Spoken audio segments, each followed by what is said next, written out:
ఆయన చూసి కాళ్ళ మీద పడిపోలేదు, స్తోత్రాలు చేయలేదు. స్వామి మీకు పెట్టకుండా తినేశాడు, వాడిని కొడదాం అనుకున్నాను అన్నాడు. ఆయన అన్నాడు, వాడు నాకు పెట్టి తిన్నాడు. నువ్వు కూడా తిను స్వామి, నువ్వు తిన్నాక తినడం మాకు అలవాటు, నువ్వు తింటే మేము తింటామన్నాడు. నేను తినేశాను, తిన్నాకే వాడు తిన్నాడు, వాడిని ఎందుకు చెనకతావు? అందుకే నేను ఇక్కడే ఉన్నాను. నేను ఎక్కడో ఉంటాను అనుకోకు, నమ్మిన వాడి కోసం ప్రతి చోట ఉంటాను. వాడెక్కడుంటే అక్కడ ఉంటాను. వాణ్ణి పొదివి పట్టి తల్లి బిడ్డన్ని కాపాడినట్టు కాపాడుతూ ఉంటాను. అది నా ధర్మం, అది నా కర్తవ్యం.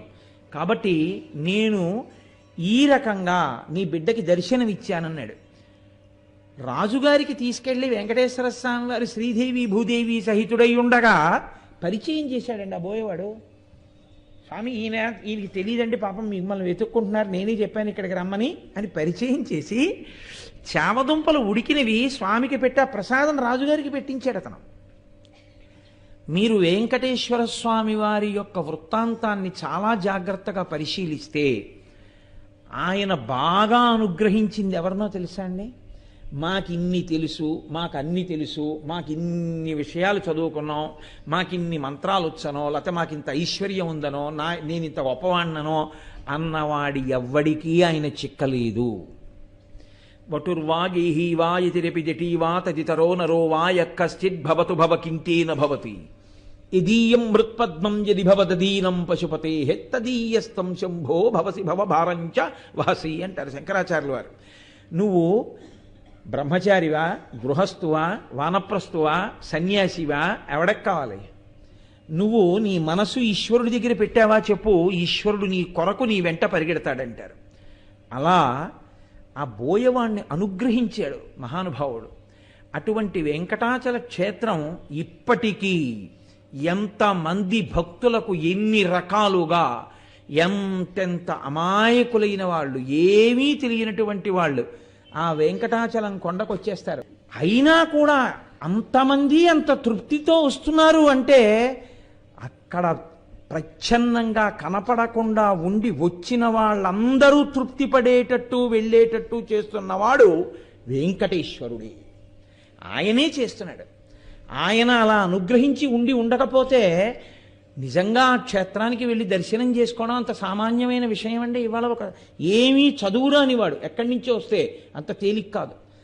కానీ ఎవ్వరూ ఎక్కడా ఇబ్బంది పడకుండా చలిగాలిలో అలా పసిబిడ్డలతో పడుకున్నా ఎవరికీ అనారోగ్యం లేకుండా, చిర్రన చీదకుండా, దగ్గకుండా, జ్వరం రాకుండా రాత్రింబవళ్ళు ఆ క్యూ కాంప్లెక్స్లో ఉండిపోయినా పిల్లల్ని భుజాల మీద వేసుకుని ట్రంకు పెట్టే చేతిలో పట్టుకుని ఏడుకొండలవాడ వెంకటరమణ గోవిందా గోవిందా అంటూ గుళ్ళోకి వెళ్ళి బయటికి వచ్చి వాడికి వచ్చిన ఒక్క లడ్డు మూట కట్టుకుని ఇంటికి పట్టుకెళ్ళి వెంకటేశ్వర దీపారాధన చేసి అందులో కాస్త శనగపప్పు కలిపి తన వీధిలో ఉన్న వాళ్ళందరికీ పంచుకున్న తర్వాత తన కళ్ళు కద్దుకుని నోట్లో వేసుకుని నేను యాత్ర చేశానని పొంగిపోయేటటువంటి ఒక సామాన్య భక్తుడికి వెంకటేశ్వర దర్శనం చేయిస్తున్నవాడు వెంకటేశ్వరుడు ఒక్కడే. ఆయనే చేయిస్తున్నాడు. నిజానికి చదువుకున్నవాడు ఇంకోడు వెళుతున్నాడేమో, అసలు పాపం ఏమీ తెలియని వాళ్ళకు ఉపకారం చేస్తున్నవాడు అక్కడ ఆయన ఒక్కడే. ఆయన వల్లనే జరుగుతోంది. వాతావరణానికి అక్కడ ఉండే పరిస్థితికి నిజంగా తీసుకెళ్లిన చంటి పిల్లల్ని తలనీలాలు ఇవ్వడానికి తీసుకెడతారు. ఈశ్వరుడు ఉన్నాడు అనడానికి ఇంకింతకన్నా నిదర్శనం ఏం కావాలి? వానలో, ఎండలో, గాలిలో ఒక్కొక్కసారి మేఘాలు కూడా దిగిపోతుంటాయి ఆ కొండ మీదకి. అటువంటి వాతావరణంలో ఎముకలు కొరికేసేటటువంటి చలిలో ఏమీ ఉండదు. పాప మెట్లెక్కేటటువంటి షెడ్లలో ఒక మూలకి తెచ్చుకున్న బ్యాగ్ తల కింద పెట్టుకుని నిద్రపోతుంటారు. ప్యాసింజర్ ఎక్కడానికి డబ్బు తప్ప ఇంకోటి ఉండదు వాళ్ళ దగ్గర. ముడుపు కట్టి తెచ్చుకున్న డబ్బులు ఆ హుండీలో వేసేస్తారు తప్ప ప్రాణం పోయినా అందులోంచి రూపాయి తీయరు. అంత భక్తితో వచ్చి సేవిస్తున్న వాళ్ళకి ఇవాల్టికి దర్శనమై తృప్తిగా వస్తున్నారంటే వెంకటేశ్వరుడు ఉన్నారనడానికి మీకు ఇంతకన్నా నిదర్శనం ఏం కావాలి? నేనంటాను, ఆనంద నిలయంలో వెతక్కండి వెంకటేశ్వరుడి కోసం. వెంకటాచల క్షేత్రంలో ఉన్న సామాన్యుడు తృప్తితో వెళ్ళిపోతున్నటువంటి ఆనందంలో మీకు వెంకటేశ్వరుడు కనబడతాడు. అక్కడున్నాడు. అందుకే స్వామి నటించుచుండు ఈ శైలమందు అన్నారు. ఆ పర్వతం అంతటి మీద ఆయన నర్తిస్తూ ఉంటాడు. ఆ పర్వతమేమి నమ్ముకున్నటువంటి వాడి ప్రతి ఇంటిలో, ప్రతి వాడి గుండెలో, వాడి ముందు, వాడి వెనక, వాడి పక్కన స్వామి నిలబడి ఉంటారు. ఆనాటి నుండి ఈనాటి వరకు వెంకటేశ్వరానుగ్రహము అన్న మాటకు అర్థం ఏమీ నాకు తెలియదు స్వామి అని చెప్పినటువంటి వాణ్ణి ఆయన అనుగ్రహిస్తాడు. నాకు ఇది తెలుసు అనుకున్నవాణ్ణో, నేను ఇంత గొప్పవాణ్ణి అనుకున్నవాణ్ణో ఆయన అనుగ్రహించవలసిన అవసరమే లేదు. ఎందుకో తెలుసా అండి? ఈ లక్షణం ఆయనకి ప్రధానంగా ఎక్కడదంటే, ఆయన ఎప్పుడు చెప్పుకున్నా మీరెవరు అంటే ఆయన మనకి చేస్తున్న ఉపకారాన్ని బట్టి మనం ఆయన్ని వెంకటేశ్వరుడిని పిలిచాం, కానీ ఆయన చెప్పుకున్నది నేను కృష్ణుణ్ణని చెప్పుకున్నాడు. జనకో వసుదేవశ్చ దేవకీ జననీ మమ. నాకు దేవకీదేవి తల్లి, నా తండ్రి వసుదేవుడు, నా అన్నగారు బలభద్రుడు, నా చెల్లెలు సుభద్ర భగినీ మమ, నా చెల్లెలు సుభద్ర, నేను కృష్ణుణ్ణి అని చెప్పుకున్నాడు. కృష్ణుణ్ణి అని చెప్పుకున్నందుకు ఆయన వెంకటాచల క్షేత్రాన్నంతటినీ మధురగా మార్చాడు. అసలు అందుకే వెంకటాచల పర్వతం ఎక్కే ముందు ఒక శ్లోకం చెప్పకుండా ఎక్కవద్దు అని చెప్తుంది స్కాంద పురాణం. పాపములను దహించగలిగినటువంటి ఈశ్వర శక్తి ఆ పర్వతంగా మారింది. ఆయన క్రీడాద్రి, దాని మీద నీ కాలు పెట్టే అధికారం నీకెక్కడుంది? క్షమార్పణ చెప్పి, ఈశ్వర నా పాదము పెట్టేటటువంటి అధికారం నాకు ఇయ్యి, నన్ను అనుగ్రహించు, లేకపోతే నా పాపం ఎలా పోతుంది అని క్షమార్పణ చెక్కి కొండ ఎక్కమని చెప్పింది స్కాంద పురాణం. రేపటి రోజున మీ అందరి సౌకర్యం కోసం నేను ఆ శ్లోకాన్ని తీసుకొచ్చి చదివి అవసరమైతే ఇక్కడ బోర్డు మీద రాయిస్తాను. చక్కగా మీ అందరూ రాసుకుని వెంకటాచల క్షేత్రానికి వెళ్ళేప్పుడు కొండ ఎక్కే ముందు ఆ శ్లోకం చెప్పి కొండ ఎక్కచ్చు. వెంకటేశ్వరుడు సామాన్యమైనటువంటి స్వామి కాదు. ఎంతో కాలం ఆయన మాట్లాడారు. వెంకటాచల క్షేత్రానికి ఉన్న గొప్పతనం ఏమిటో తెలుసా అండి? ఏకకాలమునందు విష్ణు స్వరూపం ఒక ప్రమిదలో 2 జ్యోతులు వెలుగుతున్నట్టుగా ఒక్క విష్ణువు ఇద్దరుగా కదిలి, ఇద్దరుగా ఉన్న ఒక విష్ణువు ఒకరితో ఒకరు మాట్లాడుకున్నారు. ఒకే విష్ణువు ఇద్దరుగా ఉండి మాట్లాడుకున్నారు. దేనికి మాట్లాడుకున్నారో తెలుసా? నేను మీతో మొదటి రోజు ఉపన్యాసం దగ్గర నుంచి మనవి చేస్తున్నా.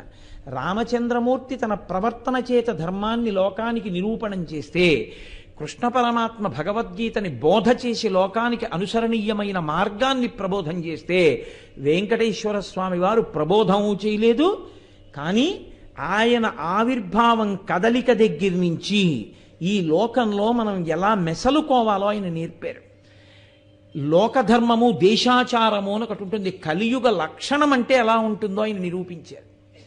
అందుకే ఆయన తింత్రిణీ వృక్షం కింద ఉన్నటువంటి పుట్టలో ఉండేవారు. ఆయన ఎప్పుడు తొండమాన్ చక్రవర్తితో కూడా చెప్పారు, తింత్రిణీ వృక్షం జోలికి వెళ్ళవద్దు, ఆ పక్కనున్నటువంటి సంపంగి చెట్టు జోలికి వెళ్ళవద్దు. ఎందుకో తెలుసా?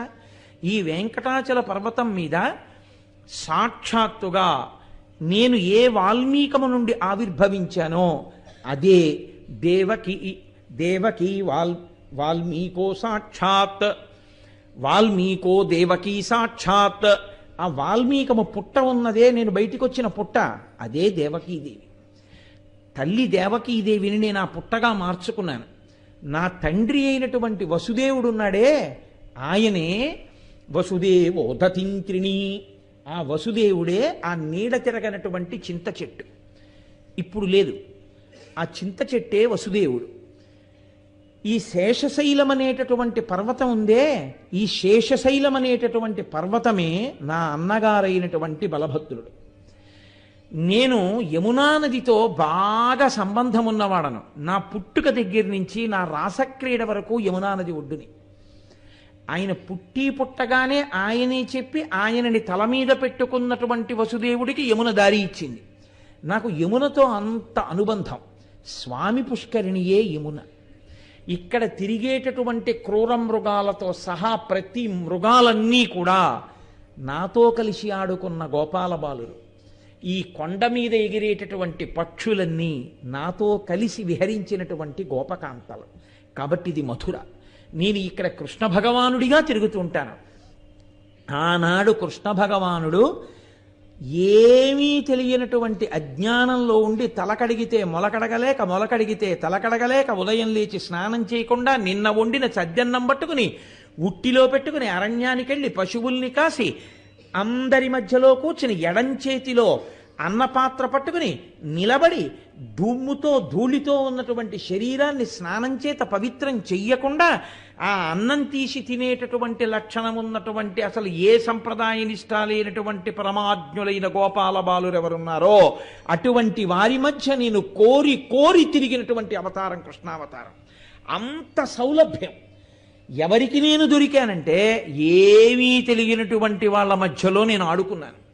జలజాంతస్థిత కర్ణికం తిరిగిరా సంఘంబులయ్యున్న రేకుల చందంబున కృష్ణునింతిరిగిరా కూర్చుండి వీక్షించుచున్ శిలలున్ పల్లవముల్ లతల్ పత్రంబులు పుష్పంబులు పువ్వులాకులు కంచంబులుగా భుజించి రతటన్ గోపార్భకుల్ భువరా అంటారు పోతన గారు. తామర పువ్వు యొక్క రేకులు దుద్దు చుట్టూ ఎలా ఉంటాయో అలా కృష్ణుడు మధ్యలో నించుంటే చుట్టూ గోపాల బాలురందరూ నించునుండేవారు.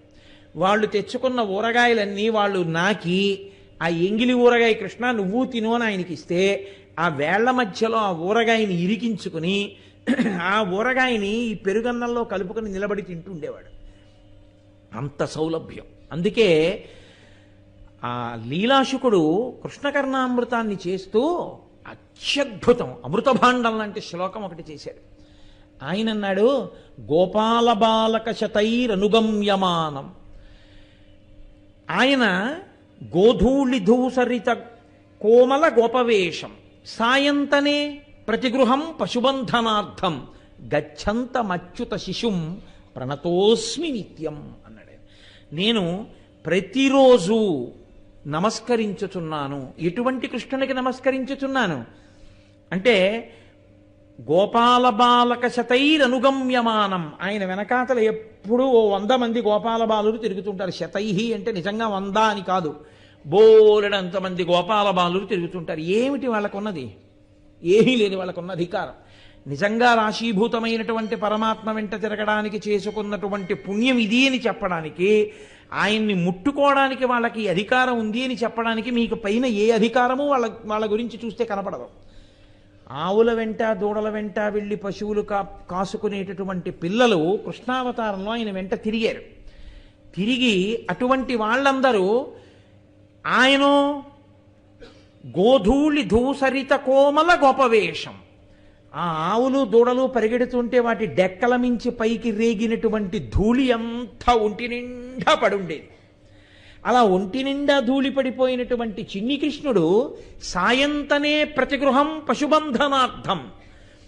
ఆ ఇళ్లలో వాళ్ళు ఆ చిన్ని కృష్ణుడిని చూస్తే వాళ్ళకి ముచ్చట. అందుకని ఓయ్ కృష్ణ, ఈ 2 ఆవుల్ని కట్టడం కష్టంగా ఉంది, కొంచెం వచ్చి కట్టే ఓయ్ అంటే చిన్న పిల్లాడు వెళ్ళి ఆ ఆవు పలు పట్టుకుని రా అని గట్టిగా లాగుతుంటే ఆ డొక్కలు ఇలా లోపలికి పోయి ఆ ఉలప్పంజరం ఎముకలు కనపడుతుంటే ఓ చిన్న నెమలీక పెట్టుకుని ఓ చిన్న కొప్పెట్టుకుని ఓ చిన్న దట్టి ఓటి గట్టిగా బిగించుకుని ఆ పలు పట్టుకుని తీసుకెళ్ళి ఆ ఆవుని కట్టేస్తుంటే ఆ కడుతున్నప్పుడు వెనక నుంచి ఆ ఆవు చిన్ని కృష్ణుడిని నాకుతుంటే ఆ గోపకాంతలు చూసి కిలకిలా నవ్వుతుండేవారు. అందరి యొక్క బంధనములను విడిపించేటటువంటి కృష్ణుడు సాయంకాలం అయ్యేటప్పటికి ప్రతి ఇంటికి వెళ్ళి పశువులు కట్టాడు. ఆయన కర్మ అంతగా దిగి వచ్చినటువంటి అవతారం. కాబట్టి సాయంతనే ప్రతిగృహం పశుబంధనార్థం గచ్చంతమచ్యుత శిశుం ప్రణతోస్మి నిత్యం. అలా వెళ్ళినటువంటి కృష్ణుడున్నాడే, ఆయనకి నేను శిరస్సు ఉంచి నమస్కరిస్తున్నాను. ప్రతిరోజు నేను ఆయన సౌలభ్యానికి పొంగిపోయి నేను ఆయన్ని తలుచుకుంటున్నాను అంటారు లీలాశకుడు. తన్నుచు గుద్దుచు నగచు తద్దయు కైవడి కూడియాడుచున్ మన్నన చేయు వల్లవ కుమారుల భాగ్యము వింతయొప్పునే అంటాడు బ్రహ్మగారు భాగవతంలో. ఏమి ఈ పిల్లలు ఆయన్ని కౌగిలించుకోవడమా, తన్నడమా, గుద్దడమా, మీద పడ్డమా, ఎంగిలి పెట్టడమా, కృష్ణుడితో కలిసి తిండమా? ఎవడికి కావాలయా దిక్కుమాలిన బ్రహ్మ పదవి తీశవతల బారై? ఇదిగో ఈ పిల్లలున్నారే, ఎన్నడునైన యోగి విభులెవ్వని పాద పరాగమింతయున్ కన్నుల కాన రట్టి హరి తద్దయు కైవడి కుడియాడుచున్ తన్నుచు గుద్దుచున్నగచు తద్దయు కైవడి కుడియాడుచున్ మన్నన చేయు వల్లవ కుమారుల భాగ్యము వింతయొప్పునే. ఈ పిల్లల యొక్క పాదముల కట్టుకున్నటువంటి ధూళి తీసి నా 4 కిరీటాల మీద చల్లుకుంటాను, నాకు ఈ చాలా అవకాశం, తీసే బ్రహ్మ పదవి నాకు అక్కర్లేదన్నాడు. అంత సౌలభ్యం కృష్ణావతారం. అందుకే ఇప్పటికీ మనం సుప్రభాతం చదివితే ఒక మాట అంటుంటాం, రేఖామయధ్వజసుధా కలశాత పత్ర వజ్రాంకుశాంబురుహ కల్పక శంఖచక్రై భవ్యైరలంకృత తలౌపరతత్వ చిహ్నై శ్రీ వెంకటేశ చరణౌ శరణం ప్రపద్యే. ఆయనో సాక్షాత్ శ్రీమన్నారాయణుడు. పాదములలో చూస్తే నాగలి, శంఖము, చక్రము, అమృతభాండము మొదలైనటువంటి దివ్య చిహ్నములను కలిగినటువంటి పాదములు. అటువంటి వాడు స్వామి నిద్రలే, స్వామి నిద్రలే, స్వామి నిద్రలే అంటే లేవకపోతే ఏం చెప్తే లేచిపోతాడో తెలుసా అండి? యోషాగణేన వరదగ్ని విమధ్యమానే ఘోషాలయేషు దదిమంధన తీవ్ర ఘోషా రోషాత్కలిం విదదతే కకుభశ్చ కుంభా శ్రీవేంకటాచలపతే తవ సుప్రభాతం. ఈశ్వరా, మీకు వినపట్టల్లా? మీరు చిన్ని కృష్ణుడుగా నందవ్రజంలో తిరిగినప్పుడు గోపకాంతలందరూ కూడా పెరుగు కుండలు తీసుకొచ్చి అక్కడ పెట్టి గట్టిగా తోడుకున్న పెరుగులోకి కవ్వాన్ని దింపి ఆ తాడు కట్టి గాజులు గలగలలాడుతున్నటువంటి చేతులతో ఆ కవ్వాన్ని తిప్పుతున్నప్పుడు గట్టిగా పేరుకున్నటువంటి పెరుగులో తిరగలేక తిరుగుతున్నటువంటి కవ్వం చర్ చస్ అని చప్పుడు చేస్తున్నప్పుడు పెరుగుకి కుండకి ఆ కవ్వానికి యుద్ధం వచ్చిందా అన్నట్టుగా లోపల దెబ్బలాడుకుంటున్నాయా అన్నట్టు వస్తున్న చప్పుళ్ళు నీకు వినబడలేదా ఓ వెంకటేశ్వర నిద్రలే అంటే ఆయన నిద్రలేస్తాడు. కాబట్టి ఆయన నేను కృష్ణుణ్ణి అని చెప్పుకున్నాడు. కృష్ణుణ్ణి అని చెప్పుకున్నటువంటి వెంకటేశ్వరుడు ఒకానొకప్పుడు ఆ వెంకటాచల పర్వతం మీద వెడుతుంటే ఆదివరాహస్వామి తన కింకరులందరినీ వెంట పెట్టుకుని ఆయన వచ్చారు. ఆయనకి ఈయన ఎదురుపడితే ఎవరు వాళ్ళిద్దరూ ఆయనే, విష్ణుస్వరూపమే. ఒకే విష్ణుస్వరూపం రెండుగా కనబడింది. ఆ పరబ్రహ్మం శివకేశవులుగా కనబడితే నీకేమిటి అభ్యంతరం? ఒక విష్ణువే రెండుగా కనబడ్డాయే, పరబ్రహ్మము శివకేశవులుగా కనబడదు? ఏమిటి ఆశ్చర్యం అందులో? రెండుగా కనబడిన తత్వం ఒకటే నిరూపణం చేసింది వెంకటేశ్వరావతారం ఈ లోకానికి. నామరూపములను పట్టి భేదములను పాటించవద్దు, ఈశ్వర తత్వమును మీరు అవగాహన చేసుకోండి. అందుకే ఒక్క విష్ణువే ఆదివరాహమూర్తిగా అదే విష్ణు స్వరూపమైన వెంకటేశ్వరుడికి ఎదురొచ్చాడు. ఎదురొస్తే వెంకటేశ్వర స్వామి వారు పక్కకి తప్పుకున్నారు. ఆయన అన్నారు, ఈ కొండ నాది, ముందొచ్చిన వాడిని నేను. కలియుగ లక్షణం కదండి. యుగధర్మం అంటే ఎలా ఉంటుందో నేర్పుతున్నారు. ఎవడు ముందు వెళ్ళి ఆక్రమించాడో వాడిదే. కాబట్టి వాడికి పట్టా ఇవ్వవలసిందే. ఎందుకంటే వాడు చాలా కాలం నుంచి అక్కడ ఉన్నాడు. అదొక్కటే లక్షణం. కలియుగంలో ధర్మం అలా ఉంటుంది. బహుశः ఆదివరాహమూర్తి నిరూపణం చేశారు, రాబోయే రోజులు ఇలాగే ఉంటాయి. కొనుక్కున్నది ఎవడైనా అక్కడ ఎవడో ఇల్లు కట్టేసి చాలా కాలం ఉంటే ఆ తర్వాత పట్టవాడికే వెళ్ళిపోతుందేమో కూడా. పరిస్థితి ఎన్ని చోట్ల ఇలాంటి గొడవలు నేను వెళ్ళలేదనుకుంటున్నారు. చాలా చోట్ల ఉన్నాయి, మీకు తెలియదా ఏమి? కాబట్టి వెంకటాచల పర్వతం మీదకి ముందొచ్చిన వాడిని నేను, ఈయనెవరు ఇక్కడ తిరుగుతున్నాడని అడిగారు. అంటే వెంకటేశ్వర స్వామి వారు ఆదివరాహస్వామికి ఎదురొచ్చి అన్నారు, కలియుగంలో ప్రజల్ని పాపం నుంచి ఉద్ధరించడం కోసమని నేనే, మీరు ఒక్కటైనటువంటి స్వరూపంలోంచి నేను ఇక్కడ ఆవిర్భవించాను.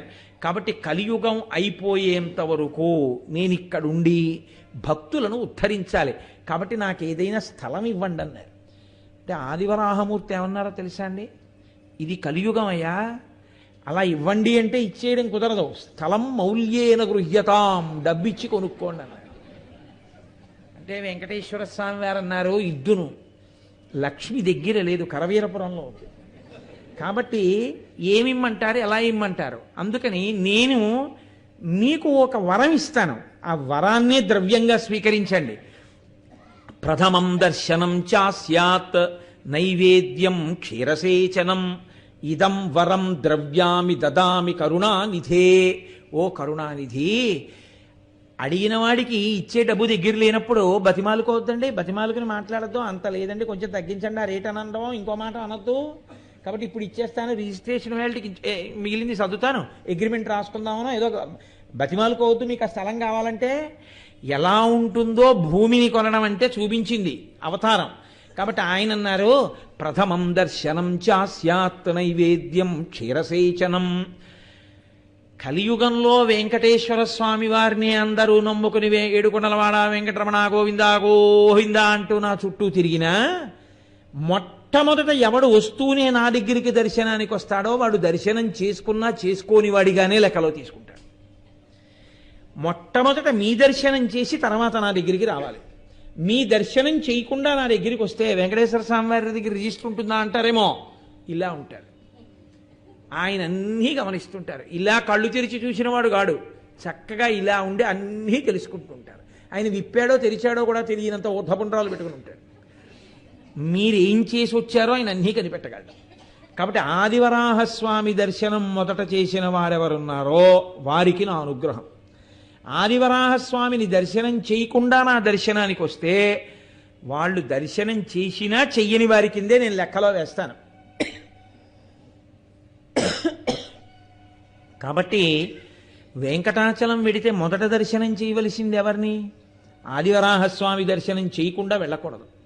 కాబట్టి ప్రథమం దర్శనం చాస్యాత్ నైవేద్యం క్షీరసేచనం. మొట్టమొదటి నైవేద్యం మీకే జరుగుతుంది. మీకు నైవేద్యం అయిన తరువాత నాకు నైవేద్యం పెడతారు. మీకు పాలు పెట్టిన తరువాత నాకు పాలు పెడతారు. ఇదం వరం ద్రవ్యం దదామి కరుణానిధే. దీన్నే మీరు ధనం కింద భావించండి. భావించి నాకు ఇక్కడెక్కడైనా ఉండడానికి కొంత జాగా ఇప్పించండి అని అడిగారు. అడిగితే ఆదివరాహస్వామి వారు అన్నారు, ఎన్నాళ్ళు కావాలి మీకు ఇలాగని అడిగారు. మరి కొనుక్కున్నది కాదుగా, విక్రయించేస్తే ఆయన ఎన్నాళ్ళు ఉంటే మనకెందుకు? ఇప్పుడు ఈ వరం ఎన్నాళ్ళు సాగుతుంది? ఆయన ఉన్నన్నాళ్లే సాగుతుంది కదండి. వెంకటేశ్వర స్వామి వారు అక్కడ ఉన్నారనుకోండి, ఏ కొండ మీద కడతాం. అకస్మాత్తుగా వెంకటేశ్వర స్వామి వారు 7 కొండల మించి లేచి ఇంకో కొండ మీదకి వెళ్ళిపోయారని కనపడింది అనుకోండి, టీవీ ఛానల్స్లో చూపించేశారనుకోండి, ఇక 7 కొండల మీదకి వెళ్ళే వాళ్ళు ఉంటారా? ఆ కొండ మీదకి వెళ్ళిపోతారు అందరూ. కాబట్టి మీరు ఎన్నాళ్ళు ఉంటారో అన్నాళ్లే మాకు ఇది పనికొచ్చేది. కాబట్టి ఎన్నాళ్ళు ఉందాం అనుకుంటున్నారని అడిగారు. అంటే కలియుగ పర్యంతం, కలియుగం ఉన్నంత కాలం ఉంటాం. ప్రజల్ని ఉద్ధరించాలి కదా, మరి అందుకని ఇక్కడే ఉంటాను. కాబట్టి అప్పటి వరకు మన ఇద్దరి మధ్య ఇది ఒడంబడిక. అంటే ఆయన అన్నారు, సరే ఉండండి. అంటే మీరు ఒక విషయాన్ని గుర్తుపెట్టుకోవాలి, వెంకటేశ్వర స్వామి వారు కొనుక్కున్నది కాదు ఆ స్థలం. కొనుక్కోకుండా కలియుగం అయిపోయేంత వరకు ఉండడానికి పుచ్చుకున్నది అంటే ఏంటి? Leased accommodation. అసలు ప్రపంచంలో బహుశः మొట్టమొదటి లీజ్ అగ్రిమెంట్ చేసుకున్న వారు ఎవరో తెలుసా అండి? ఆదివరాహస్వామి, వెంకటేశ్వర స్వామి. తర్వాతే లీజ్ అగ్రిమెంట్ వచ్చింది. అంటే యుగ ధర్మాన్ని ఆయన ఎంత పాటించాడో చూడండి.